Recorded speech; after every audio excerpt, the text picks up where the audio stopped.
o bolo e a outra mulher. O cheiro de baunilha e chocolate tomava conta da sala, dourado e doce, como se o próprio ar quisesse disfarçar o que estava por vir. Eu havia passado a tarde inteira ajustando os últimos detalhes, as velas em formato de corações, a toalha de linho bordada à mão, os talheres de prata que herdara da minha avó. 30 anos de casamento não se comemoravam qualquer jeito. Ou pelo menos era o que eu pensava. Quando a campainha tocou, o meu coração deu um salto. Não pela emoção, mas por um pressentimento agudo, daquele tipo que arranha a nuca e não sai mais. Abri a porta e lá estava ele, meu marido, com aquele sorriso que já não me pertencia há tempo. Mas não estava sozinho. Atrás dele, meio escondida como se a vergonha ainda tivesse algum peso, vinha ela. Alta, cabelo liso escorrendo pelas costas, um vestido justo que marcava cada curva que eu já não tinha mais. Segurava uma garrafa de vinho com as duas mãos como se fosse um escudo, ou uma oferta. Feliz aniversário, querida, disse ele, beijando meu rosto com os lábios frios. Trouxe a Ana para conhecer você. Ela é uma amiga do trabalho. A mentira escorregou tão fácil que até pareceu verdade. Mas eu já sabia. Já sabia há meses, desde a primeira vez que encontrei um fio de cabelo preto no travesseiro dele, desde as ligações noturnas que ele justificava como reuniões de última hora. A diferença é que naquela noite, ele decidiu não esconder mais. Ou pior, decidiu me humilhar em minha própria casa. Sentamos à mesa. Ele serviu o vinho, encheu o copo dela primeiro, depois o seu, e só então, como um pensamento tardio, o meu. A faca cortou o bolo com um som úmido e suas mãos, as mesmas que juraram me amar até a morte, entregaram o primeiro pedaço a ela. Seus olhos brilharam quando ela levou o garfo à boca, como se aquele gesto fosse uma coroação. Delicioso, murmurou ela, lambendo os lábios. Você tem um dom, hesitou, como se não soubesse como me chamar. Dona Nada, corrigi secamente. Meu nome é Clara. Ele riu nervoso, como se eu fosse a inconveniente da situação. Como se eu fosse a intrusa. Clara, não seja assim. A Ana só veio para celebrar conosco. Celebrar o que exatamente? Perguntei, pegando o copo e tomando um gole longo demais. O vinho queimou minha garganta, mas foi melhor que o silenciamento que ele tentava me impor. Ela baixou os olhos, fingindo modéstia. Ele, porém, não teve a mesma cautela. Nossa amizade, disse, passando o braço pelas costas da cadeira dela, possessivo. 30 anos é muito tempo, Clara. A gente muda. Mudar é uma coisa, respondi, colocando o garfo sobre a mesa com um estalo. Trair é outra. O ar gelou. Ela engoliu em seco, os dedos apertando o guardanapo. Ele, porém, só sorriu, como se estivesse cansado daquele jogo. Você sempre foi dramática. E você, um covarde, disparei. 30 anos e você não teve coragem de me deixar antes de trazer a substituta para a minha mesa. Ele abriu a boca, mas não saiu som. Porque era verdade. Porque ele sabia que no fundo eu sempre soube. E porque naquele exato momento o celular dela vibrou sobre a mesa. Uma mensagem. Já pode vir. Ele saiu. Não precisei ler em voz alta. O rosto dele empalideceu. Clara começou, mas eu já estava de pé, jogando o copo de vinho no chão.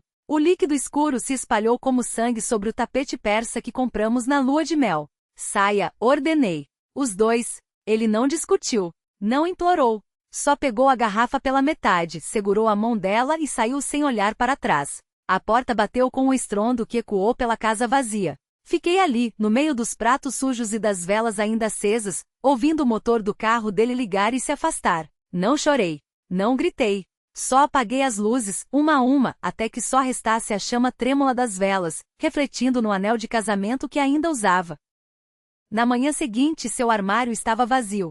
O cheque da conta conjunta, rasgado ao meio sobre a pia. E no espelho do banheiro, escrito com batom vermelho, a mesma cor que ela usava, uma única palavra. Adeus. A casa parecia maior sem ele. Os passos ecoavam nos corredores como se fossem de um estranho, e o silêncio se instalava entre as paredes como um hóspede indesejado. Não apaguei a palavra do espelho. Deixei ali, secando aos poucos, desbotando como a memória de algo que um dia foi vivo. Tirei o anel naquela noite, enquanto a água da banheira corria quente demais, quase queimando a pele. O ouro reluziu por um instante antes de afundar no fundo do copo de uísque que nunca cheguei a beber. O líquido âmbar engoliu-o sem resistência, como se soubesse que aquele era o lugar certo para coisas que já não serviam mais. No dia seguinte, o advogado ligou. Sua voz era polida, quase compassiva, como se estivesse lendo um script ensaiado para momentos como aquele. Ele assinou os papéis ontem à noite. Tudo o que você precisa fazer é... Eu sei o que preciso fazer. Cortei, olhando pela janela. O jardim que ele tanto cuidava já mostrava sinais de abandono. As rosas antes podadas com precisão cirúrgica, agora se enroscavam umas nas outras, espinhos à mostra. Assinei os documentos sem ler. Não havia nada ali que eu não soubesse. Os números, as cláusulas, as divisões, tudo era apenas a formalização de algo que já estava morto há meses, talvez anos. O cartório tinha cheiro de naftalina e tinta seca. A funcionária, uma mulher de olhos cansados, nem sequer ergueu a vista quando entreguei os papéis. Pronto.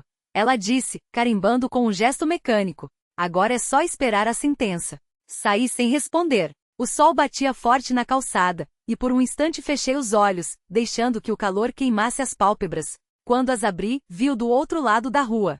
Ele estava parado ao lado do carro, a mão apoiada no capô como se precisasse de apoio. Ao seu lado, ela, o vestido justo, o cabelo solto, o batom que ainda manchava o meu espelho. Não estavam se tocando. Não havia beijos, nem risos, nem gestos de cumplicidade. Apenas uma distância respeitosa, como se fossem dois estranhos obrigados a compartilhar o mesmo espaço por um breve momento. Nossos olhares se encontraram. Não houve surpresa, nem raiva, nem sequer alívio.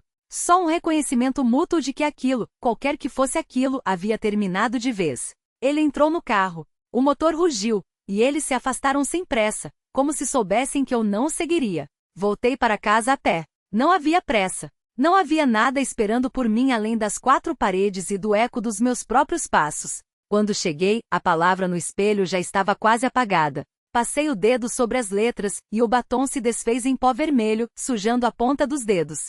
Lavei as mãos em seguida, esfregando até a pele arder. Mas quando sequei-as na toalha, ainda restava uma mancha fina como uma cicatriz. Jantei sozinha naquela noite. Um prato de sopa frio, um copo de vinho que não derramei. A televisão ligada em algum canal de notícias, vozes distantes falando de coisas que não me diziam respeito. Antes de dormir, abri a gaveta da mesa de cabeceira. Lá dentro, entre recibos antigos e um relógio quebrado, estava a foto de nosso casamento. Ele sorria, jovem demais, segurando-me pela cintura como se fosse donos do mundo. Eu olhava para a câmera com um sorriso que agora me parecia estranho, como se pertencesse a outra pessoa. Rasguei ao meio, seguindo a linha que nos separava. Não houve satisfação nisso. Só um alívio surdo, como de arrancar um curativo de uma ferida que já não doía mais. Deitei-me com as cortinas abertas, deixando que a luz da rua filtrasse pelo vidro. Não sonhei com nada.